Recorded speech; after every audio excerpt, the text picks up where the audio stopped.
are not a part of the social media. What's the word I want to use? No. What's the word I want to use? Community. Damn it. Community. Thank you. You are not an insider. I have Instagram. But not only that, I have Twitter. That's not... What you tweet? I have Twitter. But I have Facebook. You're not an active. It's one thing to have it on Facebook. It's another thing to be a part of it. Thank you. So if I post on Facebook, you just said for those now watching this or for the playback. I think of what it is though. He's just not. He doesn't follow the pop. He doesn't follow. Yeah, he doesn't. You doesn't follow exactly. You don't follow pop culture. You don't follow pop culture. You don't. I'm offended by that. I know everything about pop culture. You don't even know the term culture vulture. I was playing. You wasn't playing. Yeah, I wasn't. So what's a culture vulture? A culture vulture is somebody that profits off of a culture. You're gonna give word for word exactly what Dream just said. He did not say that. He did say that. Dream, did you say that? Fuck that.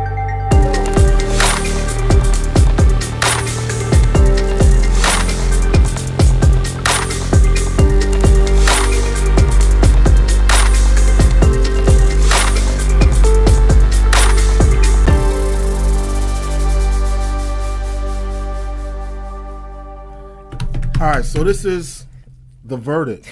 We need theme music. We're gonna have to in post, like Vaughn said. We're gonna I'm gonna edit it down, and it's gonna be a lot. You're supposed to help me. You musically inclined. All right, so we came together. Sav and I have a show called Internet Invasion Show, and we said that Vaughn has a show called Misfit Music. Yeah. What up? And we said that we should combine our forces and make one good show. So we're like the super friends. Word. Yeah. Test. I'm just trying to make sure. Shut the fuck up. All right. So I'm just trying to make sure my mic is working over there. So today we're going to talk about 9 different things, and so first topic is you pick, Vaughn. You're the moderator. Okay, I'm gonna pick, since it's on 2 of our lists. We knocked 2 birds with 1 stone out. The nail salon drama that happened here in Brooklyn, New York. Shout out to BK all day. Nah, I mean, son. Yeah, in Flatbush Avenue. Flatbush. It's actually off of Notion Avenue and Church. Yeah. In Brooklyn. I'm sure you all have seen the video now over the last couple of days, but there was an altercation that happened at a nail salon. It's called Red Apple Nail on Notion Avenue, 1426 Notion Avenue to be exact. But they've closed down. Forever? Not forever, hopefully forever, but for the last 2 days there have been protests. I was out there yesterday. But if you haven't seen the video, basically the story is this. I was thinking scenario in my head. The story is this: there was a grandmother and her granddaughter and another female, a friend, and the granddaughter got her feet and nails done, and she also got her eyebrows done. She didn't like her eyebrows, so she didn't want to pay for it. Right. She paid for the other services, but you know how, those nail salons can be. Asian people, I'm going to just say it, they can be rude to us, and they don't play with their money, so I guess they weren't trying to let her go in terms of, letting her go for the $5. So the video was released, and we saw all the workers in the nail salon hitting these women with sticks. They threw acetone on them, sticks, poles, and broken brooms. You could see all of this. It's online if you search for it. Nail salon brawl or whatever the case. So we were out there protesting yesterday. We shut down. We were able to close them early. Yesterday, the day before also.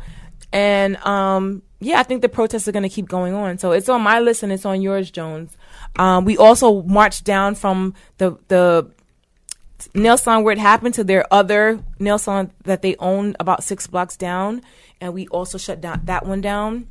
So I wanted to talk about it, because, I was out there, and anyone who knows me knows I'm very passionate about, about black. About the color black, period. But no, you're passionate woman. I'm passionate about my people, about just us getting our shit together, because I'm not gonna only blame the others, any of the other businesses. You know, we have to support our own. We have to stop waiting until, you know, these situations happen for us to support our own. You know, if you follow me on Instagram, Ms. Applejacks, MIZZ Applejacks, if you're not following me, you know what I'm saying. I even today was talking about, in my neighborhood, I live in East Flatbush, there was a Middle Eastern management company, a garbage truck company, and they only go and clean up the corners of other Middle Eastern establishments or whatever.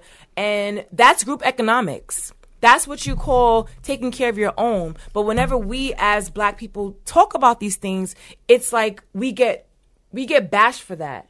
Or we're now being racist because we're saying, even out yesterday at the protest, people were, you know, I was reading some of the comments on like the Washington Post site and Daily News and all these things, and you have people from other ethnic backgrounds who were saying things like, oh, they're making it into a race issue. It is a race issue because in our communities, these businesses are owned by everybody else but us, and they don't respect us, but they take our money. So, all right. So let me ask you a question. So you think that Black people are going to stop going to Asian salons and nail salons or whatever? On a grand scale, no, not just yet. But there are some of us, myself included, who I go out of my way to patronize Black-owned places. Right. So, but the problem is this. For example, shout out to my girl Sade. She owns a Black-owned beauty supply store on St. Mark's and Eastern Parkway. I don't want to give the wrong. I want to say it's 1709 St. Mark's is the address. St. Mark's meat? Yeah. I'm bugging. And Eastern Parkway. It does. Oh, okay. It does. The address is 1709 St. Mark's, but it's right on Eastern Parkway because I believe it cuts off. But, you know, so for situations like that, it's like the problem is that there's not enough Black-owned businesses because she's not in walking distance of me. Right. So for me to go to her, and this happens for a lot of people that maybe want to support Black-owned, right, you have to go out of your way to support these people.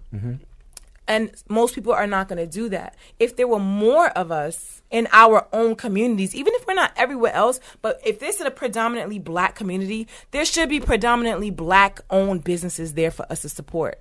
Right. So that's what the problem is, because even, you know, if I make a conscious effort to go to her, I'm going to do that. But because she's not close to me and I don't personally drive, when I need something last minute, I'm going to have to run on Church Avenue and get from the Asian and so stores. this all boils down to like social economics and stuff like that, and Black people owning their own and actually being what's the word I'm looking for? Not socially, but economically independent. Yeah, exactly. But let's backtrack. So in the nail salon, it was because she didn't pay for her eyebrows. They messed up her eyebrows, and eyebrows. So allegedly the owner of the salon. The cost of the eyebrows is how much? $5. $5. But $5. But it's not about the $5. It's about the way that if you're a woman, you already know when we go into these nail salons how they treat us. Sometimes they talk in their language about us, you know, right in our faces, but we don't speak their language. We don't know what they're saying. So let me ask you. So all right. So with business, with how business is set up, I don't want to play devil's advocate. Right. I'm just saying in general. By all means. Aren't you are you supposed to pay for something regardless if you're not happy? Well, that depends. That's a good topic to bring up, because think about it. In any business setting, if you go somewhere and you get bad service, would you still pay? If you, let's say, because I saw somebody bring this up. Listen, I saw somebody bring this up today, a guy. He said, oh, there's plenty of times you go to a barbershop and they fuck up your cut. We still pay. Yeah, we do. Would you pay for a bad haircut? We still do. You would pay for a bad haircut? No, I wouldn't. I mean, you wouldn't, but I know people who have. I've paid for a bad haircut. I understand. Minaj has paid for a bad haircut. I understand that part, but I'm saying. It depends on how bad it is, though. So some people, okay, in this situation. Like if it's like he pushed. How about he didn't give you what you wanted? Suppose you wanted something and one thing, and he messed up and gave you something. Well, I experienced it one time, but I paid. It's just because I went to somebody I never went to before. You know what I'm saying? But when you have your own barber, it's kind of different because it's like that's your barber. You know him. You have a relationship. Yeah, you have a relationship with him. So, but I know that's something like my sister. She goes to the same nail salon all the time. She goes to the same girl. So, in that situation, suppose the girl didn't do it right. You would. Do you have your own nail salon? I have. Now, see, I move around. Like, actually, right now, I have on press-on nails. Okay. Nice because, thank you, and the press-ons. Because I got tired of, I didn't want to support, like, everyone knows me. I try to go out my way to support Black-owned. And there was one in particular, I'm not going to say the name, but there was a Black-owned salon that I was trying to support for years. And I would go a couple times, and then always something would happen. The service is just bad at this one particular place. Right. And I kept trying to give them another chance. And the last time I went there, I made an appointment. They changed their rules over the years. And I made an appointment, and basically you have to pay a $20 deposit now if you want to make an appointment. I paid my $20 deposit in advance. I get there. The girl who I had an appointment with was not there, and they couldn't get in contact with her. So I'm sitting there waiting for a little while, and then I start talking to the other people waiting. There's another girl who was waiting who had an appointment an hour before me. So now even if she comes in now, I have to wait for her to get done for me to even go. Right. And this was years of me trying to give this one particular Black-owned business a shot. So I ended up getting my money back, my deposit back, and I left. And I said, that's it. So now, because of what happened yesterday, I've always been asking people, if you know any Black-owned nail salons, let me know, because I'm looking for someone. But I told you about one today, though. Yeah. Millennium Nails. Yeah. There's a few. He nailed it. It's Black-owned by actually a guy, a man. There's a few that was from the protest yesterday. We had a printout of it. Shout out to everybody. I know Tiana Smalls. So do you think that right now there's a void? There's a void of Black nail salons that needs to be filled? Yeah. No. No. There's not as many Black-owned as Asian-owned, but there's enough for you to go to. But I don't think it's enough. I don't because there's enough. I pay attention to that because I could see every nail salon that I pass is Asians in there. Right. Damn near. But there's at least, from the list yesterday and then the one you just added, there's at least within Brooklyn alone, there's at least 7 or 8. Okay. So the reason why I say that there's enough, because just like you said, when you find someone that you love that does your nails, your hair, whatever right, you're going to go specifically to that place. Right. So there's enough of them for us to find someone good in one of those places for us to go to it. Okay. So I even did from my house the distance to a couple of them to see how far is this one, how far is that one. But if I will go the distance to get my I go to different. Oh, we have to stop? No. You good? Oh, what? I go the distance. I used to go to a different person for my eyebrows, a different person for my feet, a different person for my nails. So I feel like it's better than it was 5-10 years ago. There's enough. And when you go into the city, in Queens, there's even more. But in Brooklyn alone, there's enough. There's at least 7 or 8 Black-owned. But to like the 50. But when it comes to the convenience of it's last minute, I need to go get my nails done. You're gonna find that you're gonna end up going. One more question before we get off this stuff. Okay. Do we know the names of the people that got hurt in that salon? The family? Yeah, the family. It slips on mine right now, but I know the last name is Thomas. Okay, where's my phone is plugged up, but all right, we'll put that in editing. What did you want to say about it? I know I just took over the whole thing. You brought it up too. I was just saying that in the business of serving people, the public, the customer's always right. No, I actually don't agree with that. Well, if I pay someone for service and I'm not satisfied with it, it's at the company's best interest to make sure that every person that walks away is satisfied, because those people represent future customers or returning customers, and without customers, no business can thrive. I hear you, but at the same time, I personally, as a business owner, it depends on the situation. I wouldn't necessarily run my business that way, because you also have people who are actually con artists. Well, and I'm saying within. Like, I agree with what you said in terms of you want every customer to walk away satisfied, but you do have people who prey on that term, the customer's always right. Yeah. And they try to get away or get free things out of you, I mean, you know, because of that statement. The customer's not always right, customer's but in definitely business, not always it's right, not always but right. But even if you disagree, you should not be hit with sticks and brooms and have acetone thrown on you. Right. That's what it all boils down to in this situation.